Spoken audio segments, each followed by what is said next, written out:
What's up, Yang Gang? Enjoy this video. We are at the storage facility. We're gonna unload these boxes. We'll see you at the end. A lot of y'all wanted to hear about our interaction with the DNC yesterday, telephone call. Stay to the end. Enjoy this video.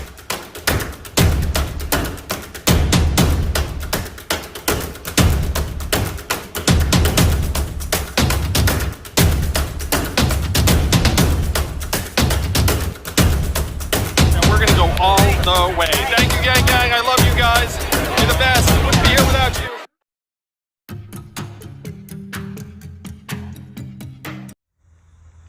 you. You're out here today unveiling a climate change plan. Today we also learned that the president skipped the climate change portion of the G7 in France. How do you make this an issue? How do you speak to the part of the country that agrees with President Trump that this stuff isn't important enough to even sit down and have a conversation about? Well, more and more Americans are waking up to the fact that climate change is an existential threat. And the fact that July was the hottest month in history certainly, I think, got the attention of many Americans I talked to. The proportion of Americans that don't think climate change is a serious threat is shrinking all the time. Donald Trump does not speak for the American people on this one, that's for sure. Is looking at this president part of the reason you included this idea of a constitutional amendment in your climate plan to lock in whatever changes a Yang administration would make? Well, we have to know that we're going to be at this for decades. That climate change is not going to be addressed overnight. And so if you know that's going to be an ongoing part of the country's mission, then putting it in the Constitution makes a lot of sense. But yeah, part of it was that, you have to try and future-proof any changes, and Donald Trump's a sign of just how far we have to go sometimes. I think your comment on the debate stage, you talked about it here, it's in your plan, about moving to higher ground, both literally and figuratively, raised some eyebrows. Is that alarmist, or is that really just where we are right now in the climate debate? I'm a very evidence-driven and data-driven guy, and the data, unfortunately, paints a very dark picture about where we're heading on climate change. UN just released a study last week that said that we'd be okay if 80% of us went vegetarian immediately, and that's not just U.S., that's like worldwide. Greenland is melting at the rate projected in 2070 today. So I wish I had better news to report. If I thought that we were going to be okay if we went about business as usual, I would say that, but that's just not the case. So you think communities like this are literally physically going to have to move back from the water's edge in the not too distant future? They're already seeing it. I was talking to a city official here who said that there are 2,000 residential homes that are flooding regularly now, which flooding means regularly means 26 times a year. So imagine living in a building and having it flood 26 times a year. Every other week for the rest of your... Yeah, I think you have to move the building at that point, but most Americans just don't have the resources to actually move back from the shoreline, so that's where we have to help.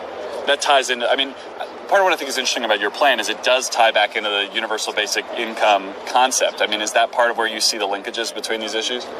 Well, to me, it's hard to galvanize energy around climate change when 78% of Americans are living paycheck to paycheck and almost half can't afford an unexpected $500 bill. They have this day-to-day mentality. And so if you get the boot off of people's throats, get their heads up, let them know their future's assured, then we can speed up on climate change. So you're right, it is related to the freedom dividend of $1,000 a month. One of the other things that jumped out at me at your plan is you talk about using nuclear power as a bridge technology. Most developed countries are moving away from nuclear power. Japan stopped using it, Germany is stopping using it. Why should the U.S. invest in nuclear power now when the rest of the world's going in a different direction? Well, the technology's come a long way, and if you look at the amount of energy the U.S. needs in the time frame, to me, nuclear needs to be at least on the table as a piece of the puzzle.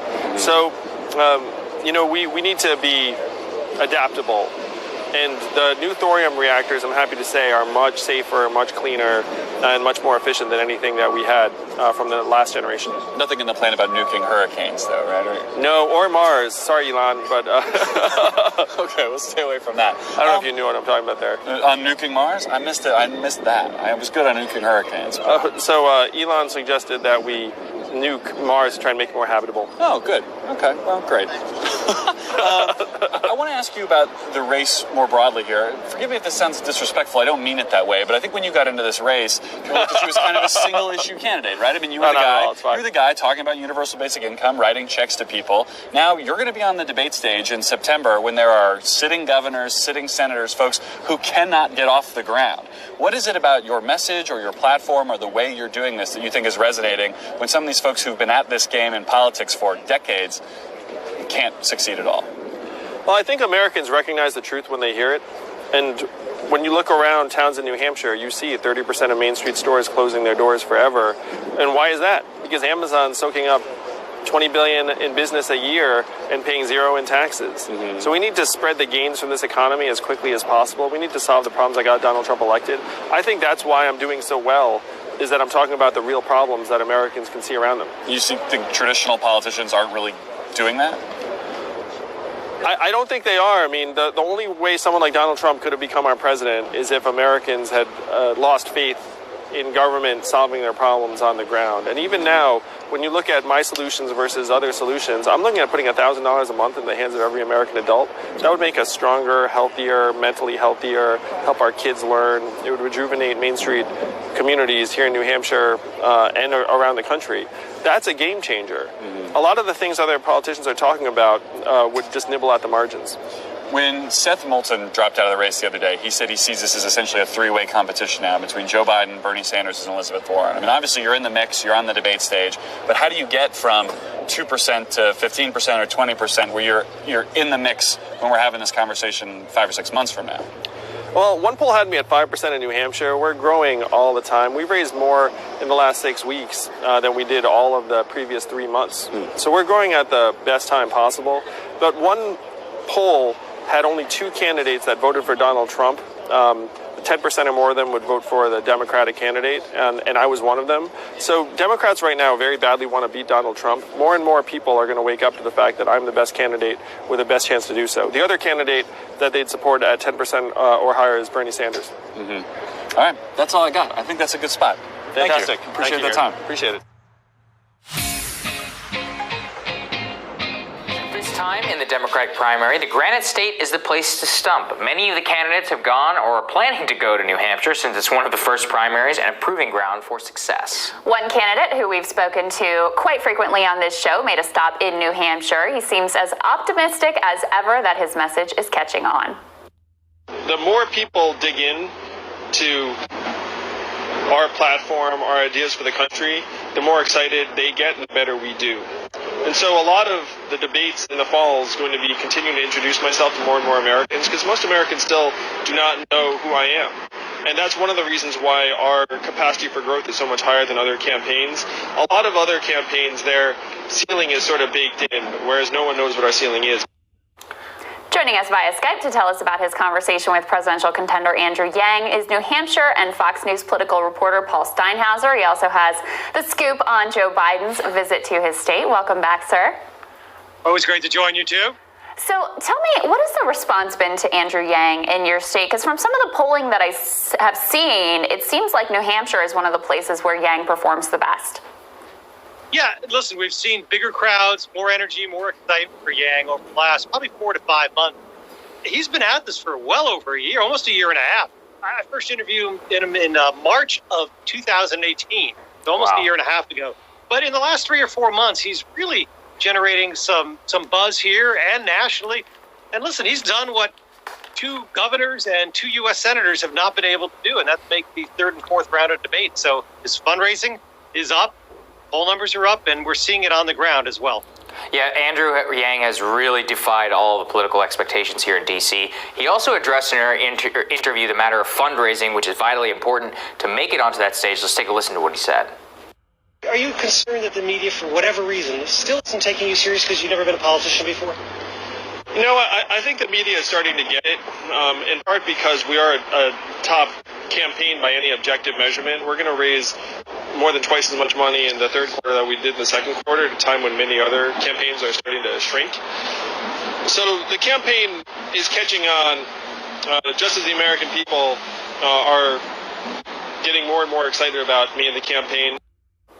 Really interesting there from Yang, Paul. So have you seen any other campaign outside of the top tier that's been able to grow in the 3rd quarter outside of the 2nd quarter? He seems to be breaking the mold there and being able to do that. Would you call him confident? I would. Cocky almost, in a way. I mean, he just seems, but listen, I can understand why. I will say this, though. He's predicting, as you just heard, that he will double his fundraising, which sounds impressive. But remember, he brought in $2.8 million in that April to June second quarter of fundraising, which for a lower tier candidate is actually pretty good. But if he wants to be part of that top tier, is his goal, well, that's pretty far behind the hauls that we saw from Pete Buttigieg, Biden, a Harris, a Warren, and a Sanders. So he's going in the right direction. He's going up, right, guys? But he's not there yet. And yet, I mean, if you look at the polls, you bring up Mayor Pete, how many millions of dollars? I mean, people are just throwing money at the guy, and he's hovering somewhere around 5%. I mean, Andrew Yang, with a much, much smaller war chest, is almost at those kind of numbers at this point. So I thought your question was interesting because I've been thinking to myself that, people need to start treating Andrew Yang like a real competitor because he is polling better than often, Beto, certainly. He's up there with Cory Booker. He's getting close to Pete Buttigieg. So when does he get the kind of coverage that's commensurate with those candidates? Yeah, it's a great question. Listen, he's going to be around for a while. He's made the threshold, so he'll be at the third debate next month. He's going to be at the fourth debate in October. Meanwhile, others are dropping out of the race. Governor Inslee, former Governor Hickenlooper, Congressman Seth Moulton of Massachusetts, they're gone. We're probably going to see more drop out maybe later this week when they realize they aren't going to make the third debate. So Yang is going to be part of the conversation for a few months to come, if not longer. His plan is to be right in there in the thick of it when the voting actually begins in February in Iowa and here in New Hampshire. Paul, you also asked him about the criteria about making those debates. He had a pretty funny answer, and then we'll get your reaction to that. Let's take a listen. I'm a bit biased because I'm making the fall debates, and so I think the rules are fine. I will say that the rules have been out there for us all to see for months, and that if you were going to complain about the criteria, you probably would want to complain about it a little bit earlier in the process to make it seem like it's not fairly self-interested. But I think the DNC has been very fair and open and transparent. Well, not necessarily the take that we're hearing from Tulsi Gabbard's camp or some others. Well, what did you make of that, Paul? Yeah, that soundbite right there, the DNC loves that soundbite because he's making the same point, right, that they are. But it's one of the ironies of this campaign, and I guess we saw it last time around with Donald Trump, right? A first-time politician. Here you've got a first-time politician in Andrew Yang who didn't even have the name recognition that Trump had. Nobody had heard of this person a year ago, let alone 6 months ago. And, he's done what a lot of established, long-time politicians have not been able to do. Yeah, I just love how he puts his own self-interest out there. Like, here, look, I like it, right?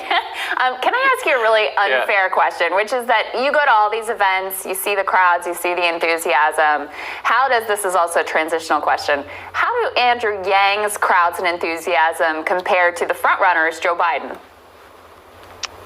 Yang's crowds are getting bigger, for sure. Is he in the league yet, like an Elizabeth Warren or a Bernie Sanders or some of the other frontrunners who pack him in, sometimes getting up to more than 1,000 people here in New Hampshire? No, he's not there yet, but he's definitely going in the right direction. And the energy and the excitement of that Yang gang, we see it all the time on the ground here. As for Biden, listen, the frontrunner in the polls, right, the frontrunner basically since even before he got into the race in late April, his crowd's not as big as the ones you'll see for Sanders or for Warren or even Buttigieg, who was just up here this weekend as well, with some pretty large crowds. Biden's voters are probably not as energetic as other voters, but the thing that matters is who comes out to vote in February, not who's going to events now here on the ground in August and September. Yeah, it's interesting with Biden. I mean, he's had so many of these gaffes. Let's take a listen to his latest apology, and then I want to talk a little bit more about what effect that might have.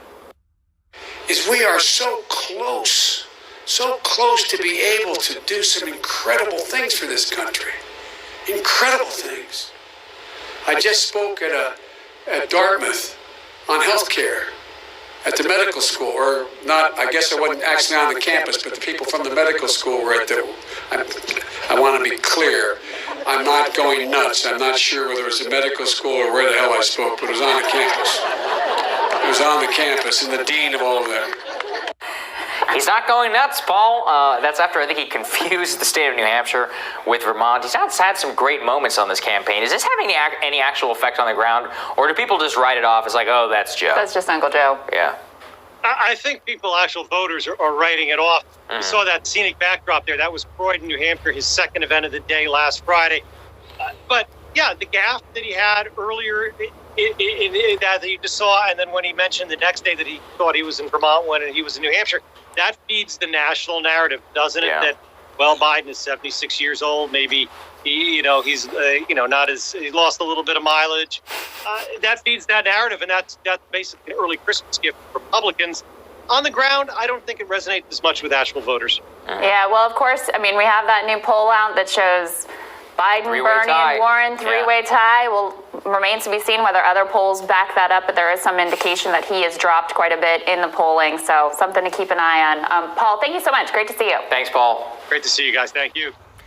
So, we hope you enjoyed those clips from the media about climate change and him revealing his climate change policies. Yes. Speaking of media, that brings us to what we got trending right now on Twitter. Y'all keep it up. We are trending Yang Media Blackout today. So y'all get on it. Get that bat signal up and out. We got to stop this with CNN and MSNBC giving Andrew Yang the short end of the stick. Y'all, if it's going to be, it's up to us. So we got to do it. Gillibrand is out of the race. Gillibrand? Gillibrand. Gillibrand's out. She dropped out. Video. There are 10 left, y'all. We in the top 10. Well, there's 10 left in the debate. There's still others running that they just didn't make it to the debate. Steyer, you ain't going nowhere. Hang it up, bro. Save your money. All the rest of y'all, Tulsi, we love you. But it is going to be a VP spot for you with Andrew Yang. So, quick update. Y'all, this is what we got right now. We appreciate any and all donations. As y'all know, we are being asked to move out of our house, and we've got a couple days left. We got to be out by the 1st, and we don't know what we're gonna do. So if y'all can donate, the donation links are in the description. Y'all got to click that little arrow thing to make it drop down. I know there's been a lot of confusion about that. So the links are there. If you can donate, please donate. Now, we wanted to get to the story of the DNC. Some of y'all have requested on Twitter, especially. Y'all know that I tweeted out the other day at Perez and the DNC and told them that they needed to tighten up. And oddly enough, just a couple hours later, is it a coincidence? Maybe. I saw Washington, D.C. pop up on my phone. And I knew that that was a call that I had to take. Because Washington, D.C. ain't gonna be calling little old me unless it's important. So when I answered the phone, the lady confirmed that she was from the DNC. Exciting stuff. And so she wanted to ask me a one question quick survey. Y'all want to know what that question was? What could we, the DNC, be doing better? The Yang Gang, I don't know if y'all know anything about me, but I sure do love to talk about Andrew Yang. And when she asked me that question, I went into about a 5 or 10 minute tirade about how the DNC keeps trying to push Biden and all these establishment bums, and how nobody's buying it. And if they weren't paying attention, they needed to start paying attention to Twitter and the way that we're crushing these polls on Twitter and the way that we are spreading the word about Andrew Yang and getting stuff trending. And I kind of feel like at the end of the conversation, we maybe made an impact. Y'all, if you watch Andrew Yang, what was that place he was at? The DNC summer meeting. Exactly. Thank you. The DNC summer meeting. Andrew Yang was at the DNC summer meeting. And if you noticed, they were all about some Andrew Yang up on that stage. Y'all, we are doing this thing. We are bringing the Yang Gang wave to Washington, D.C., and we will bring it crashing down on their heads. Also, this funny little clip, I really want to put this in here since you mentioned the DNC summer meeting. This little clip of this, the guy that was recording Yang up there on the stage. Let me put it in slow-mo for you. Since we know it's the opposite of the truth, we know that her work, I was off the trail for a couple days taking care of my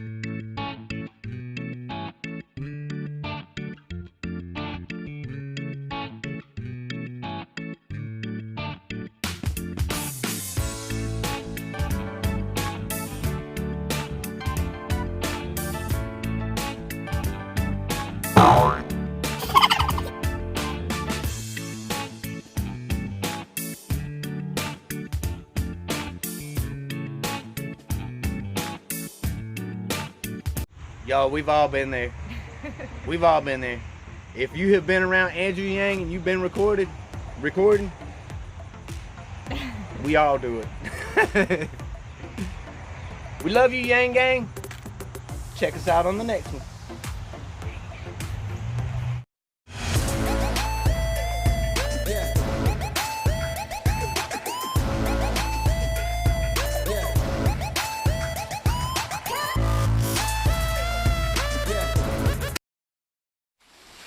Yummy, yummy, yummy, yummy, yummy.